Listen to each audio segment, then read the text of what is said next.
We are back for Career Alive 2023. I'm so excited to be here with you, Anna, after some initial technical difficulties. So, really apologize for the delay and having to set up a new event, but we made it happen.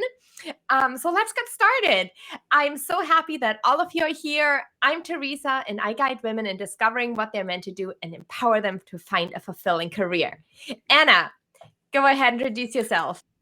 Hi, I'm Anna. I empower you to advocate for your career well being. You are your chief career officer and you deserve a healthy work environment. So say hi to us in the chat. Hi! Yes, please go and say hi in the chat. This is how we know that. Oh, hi, Vimia. It's so great to see you. We love that you're here, and it feels so good to see that this is actually working after our Yes. a little bit of a rough start today to this live. But thank you for tuning in. Anyone else, go drop in the chat and say hi because this is really hi, Pamela. Hi, Melissa. Oh, so good to see you here. This is how we know that you are here and listening in. Otherwise, we cannot know that you're here and joining us. So we love that you're tuning in. Hi, Laura. Hi, Lauren. Oh my God, this is awesome. We love Oh, I'm join. so happy right now. I'm just so excited. I mean, I'm just so excited that we're kicking off Career Alive 2023. We had such a great run with our Career Alive 2022, and we have so many exciting topics planned for you this year. And today we're going to be talking about how to change careers without starting over and without taking a pay cut.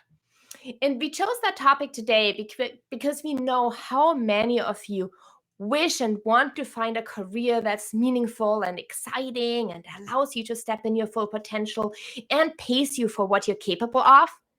But if you're honest, starting a new career or starting over or taking a pay cut is just not an option for many of us, especially if you're already invested a lot into your career. So now we want to talk about how can we make this change without having start over. And I want to kick off with Anna because this is exactly what she did, right? Yeah. So let me tell you a little bit about my last career change, which I went from project management into human resources. I had very few experience with human resources, and I was able to negotiate my salary and a couple other things as I was changing careers. And here's a little bit of how I did it. So I wanted to stay in the same industry, which was pharmaceuticals, biotechnology. And of course, before I made the big leap of getting into HR, I did a lot of research. And what was involved in that was first, I wanted to get clear that that was really what I wanted to do, because it's important that you have clarity, right? It's important that you know. And to me, it's like, yeah, this is what I want to do. I read a lot about it, and I spoke to people doing that kind of job. But what I want to suggest here is it speak with people doing the job and people who made the career change, because you need both, right? And I knew like certifications were important. So what I did, I started studying for the APHR, which is the Associate Professional in Human Resources. And I add that information to my resume. And when I was building my resume, I built my resume forward. And this is something that I teach people, because you need to create a resume with your transferable skills, keywords, and the kind of work that you have done in the past that relate to the work you want to do moving forward. So transferable skills is crucial if you want to change careers. It's important to, and one of the things is like communication. That's what we're doing right now. And communication was something that I was doing in my previous job that I knew was going to be important in human resources. And I ended up writing a lot of employee communications in my role as a human resources specialist. So, network with people, figured out salary, figured out industries, because some industries are going to pay more than others. But again, it doesn't mean you are going to get a pay cut. For me, I end up like I was able to get $15,000 more than my previous. because it was, even though it was the same industry, like I was able to get that HR job and leverage my transferable skills. I researched the market and I spoke with people. Again, networking is important, and I found ways to position myself as the HR professional that I wanted to be. So other things that I negotiated a sign-on bonus.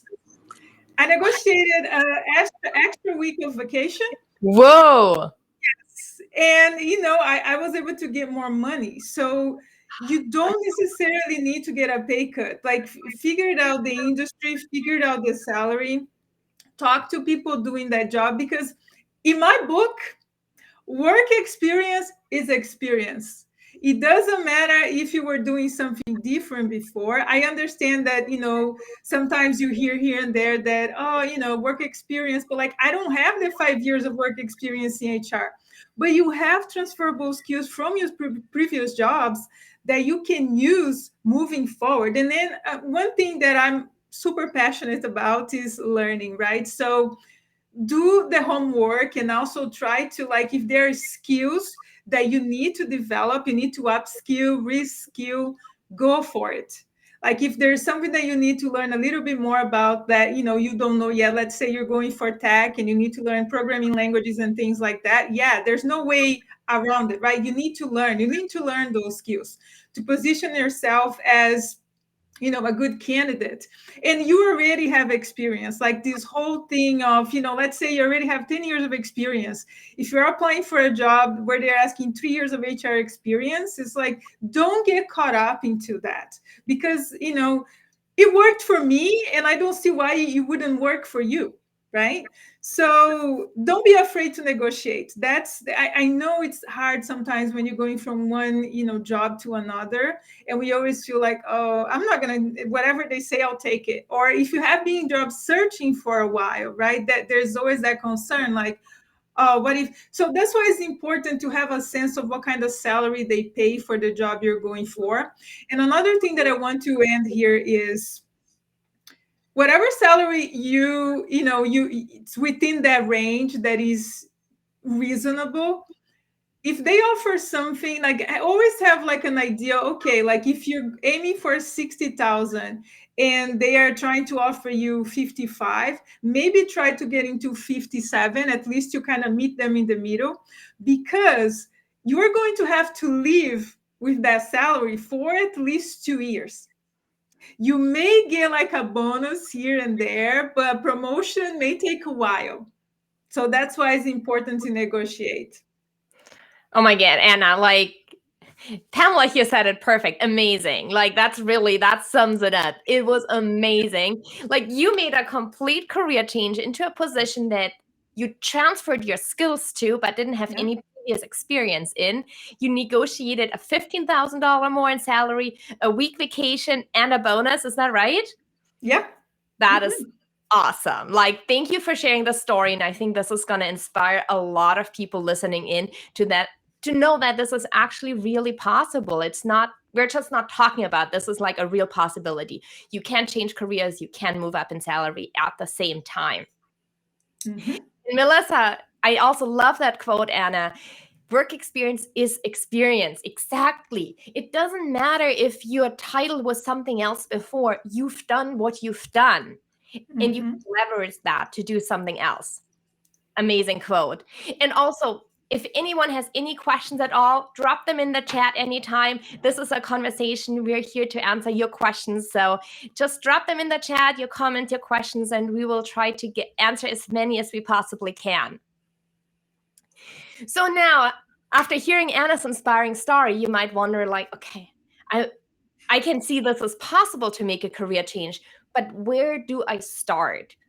And for me, the most important point to start is to get clarity about where you want to go.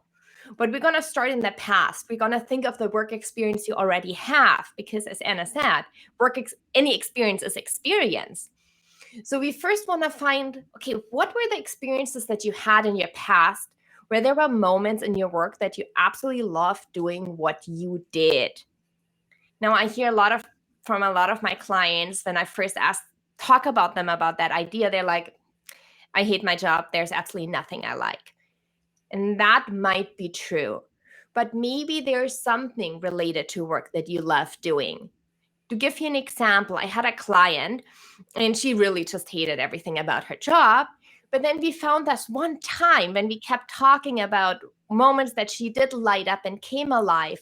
She had that one moment where a coworker of her was thinking about applying for a promotion but felt really uncertain, and she came in and she empowered her co-worker and gave her the confidence and the knowledge and everything she needed to actually take on that next career step.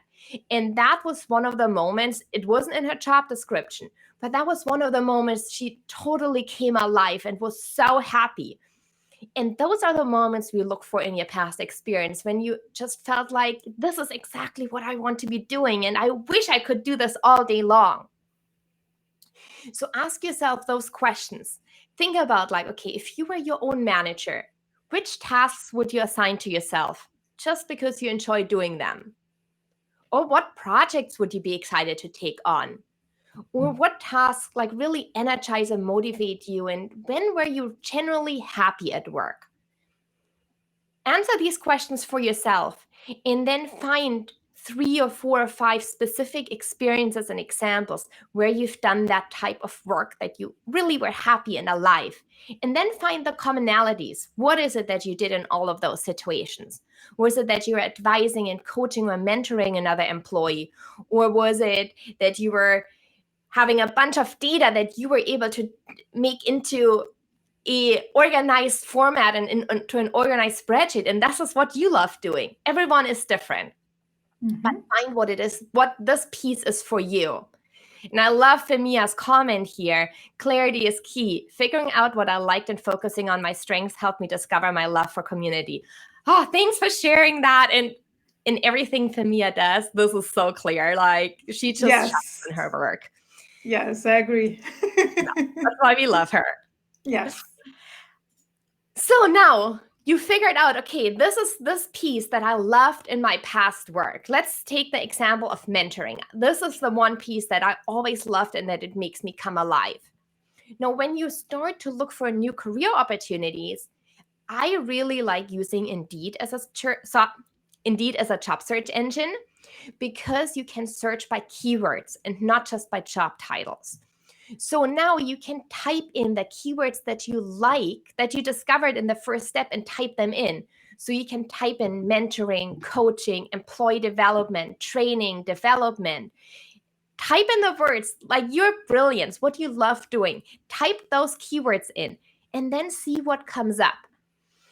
And then the next step is to really read through these job descriptions and find the ones where more than half, or about 2/3 or more, fall within the area that you really want to focus on in your career. And those are the job titles you want to note down and keep going in your research till you have at least 5 job titles listed. That is a huge piece of your job search, because a lot of people are lost. Like, what job title should I look for? I tell them, don't look for job titles in the beginning. Start with keywords of what you truly want to do, and then learn what keywords are going to show up for you, or what keywords show up, and then you can go move on to job titles. And then the third step, so first we figured out what it is you truly want to do. Number 2, how do we found out how we find job titles that align with what we really want to do. Step 3 is you have to tell your story in a way that it makes sense. You have to connect all these dots so that when you position yourself like Anna did in her career change, that it makes sense for a future employer to hire you. So if you go back to the example of training, development, coaching, mentoring, pick out all these examples in your career history where you successfully did that. And then tell a coherent story of like, okay, this is my area of brilliance. Here are the examples when I've successfully done that in the past. Here are my accomplishments and results. And this is why I'm going to be the best candidate for the role that's open here. And that is going to come together as your personal brand story. When you phrase your story that way, you can make a successful career change. Right, Anna? Yes, absolutely, absolutely. Yeah, and I do you have anything else on No, your, go ahead. Take it. okay, Again, so just if anyone has questions, drop them in the yeah, chat. feel free to ask any questions you want. So I want to touch base again on networking and salary. So this is one thing about networking that I highly recommend. Is something that I've done in the past. So if you can go on LinkedIn or anywhere else, just to kind of find people, and try to network and see, I can find like a lot of people in human resources, right? Like when I was making that transition, I had a lot of people in my network in human resources, but some of them, they always had that same career. They seem, let's say, since they finished college, that's all they have been doing. It's just like something in the human resources area. They gave me advice on the kind of skills that I needed to develop and how to study for the exam and all these different things. But the one thing that they were not able to do was the career change part, because they haven't done it themselves. So I highly recommend that if you're using LinkedIn, there are ways that you can create something called a Boolean search. And there are multiple ways that you can create your search in the search bar. For example, if you are in education, let's say you are a teacher and you want to get into project management, try to find people with project management, project specialist, project assistant titles. And in the Boolean search, there might be a way where you can add the word education and see, like, are you able to find people who made that leap, who changed careers that way? They were in education and now they are, doing project management, maybe for an education company. It's still kind of similar industry, but different job title, different responsibilities. Or sometimes they may have changed to a completely different industry, maybe tech, right? So it's important to have both type of networks in your corner. You want to have the people already doing the job, already where you want to be, and you also want to have those people who made the career change to the kind of career you want. Even if they didn't have maybe an education background and you are in education right now, they still may be able to give you some tips. So don't discard, like people, like just because maybe they had a different background than you, but now they are doing the job you want to do. So it's important to have both people, like when you're networking, to talk to both, kind of people. So they may help you understand how you are going to make that career transition, because if you don't have the right tools, it can take time. Yes. Right? Like if you don't know where you're going, or you don't have the right tools, you don't know the right people, like it can take time. Or, after a while, it gets to a point where you think it's impossible. It's not impossible. You just need the right tools. The other thing is going back to salary, right? Before we go there, Anna, I just absolutely Yeah. love how you talked about the search in LinkedIn, and I thought we can do a quick screen share and show how that actually looks looks like on LinkedIn. If you don't mind me jumping No, in. do it. Okay. Yeah. Awesome. So here's my LinkedIn. So in order to do the search that Anna was talking about, where you start is you type into the search bar here, and you can just put your cursor in there, hit enter, and then you get to the search function in LinkedIn. Now we're gonna search by people. So we're gonna type in people, check people. And then we can search by current company. So if you want to have someone who made a, like if you're looking for big companies, this could be someone who made a change from Google to, and then under all filters, you can you can say like, okay, who made a switch from Microsoft to Google? So past company, you would check Microsoft. Current company, you check Google. But you can also, this is mostly for the really big companies where this is helpful. But you can also type in here under the search bar education, like Anna was saying in her example. And then we're still going to search for people. And then in my current company, I'm going to type in my top companies. So let's say I'm looking for someone who made the switch from education to, throw me a company. Let's go with one of the big ones. Let's go with Amazon. Okay, So now I see people who have education, the keyword in their profile, and are now currently working at Amazon. So this Yeah. is to illustrate what Anna was saying and how powerful LinkedIn is in finding people who do really what you want to be doing. Yeah, this is actually easier than the Boolean search, because Boolean search you have to add like, a bunch of like different things. So yeah, this is easier. So yeah, as you can see, like when I look at the first profile there, it was somebody in human resources that had the education in their profile. So yeah, like this is kind of how you find people. You just have to find people who made the career change, and there are also people who are already on that path, how they can help you, like show interest, show that you want to develop your career, you want to make the leap, and most people are willing to help. It's more like how you approach them, right?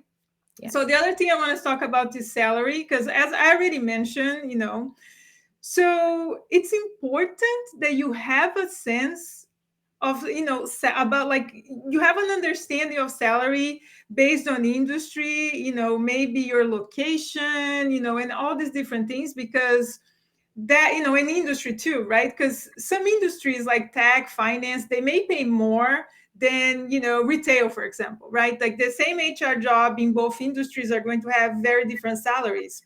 So it's important that you have a sense, because if a company comes back and they have an offer and it's not really what you wanted, or based on your skills and experience, you believe you are, you want to make six figures, but that's not within what they pay for your location and industry and all of that. So it's important that you are aware, and then when you negotiate, like, try to meet them in the middle and have a walk-away rate, because like I was saying, you are not going to increase your salary anytime soon. Try different things that you can negotiate. Like I was saying, I was able to get an additional week of vacation in my last job. I was able to get a sign-on bonus, and I negotiated the sign-on bonus because the health benefits were too expensive, so I kind of wanted, at least in the first year, to have a little buffer there for me.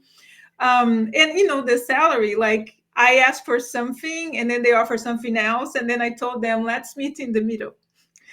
So it's important to be aware of salary so you can negotiate. And if you can negotiate salary but it's still a decent salary and above the other salary that you had, try to negotiate something else. Like, it's there, like, let's say you want to go back to school, can they offer you some sort of career development help? Or you want to take a certification, are they able to help you pay for that? Because some certifications can be thousands of dollars, right?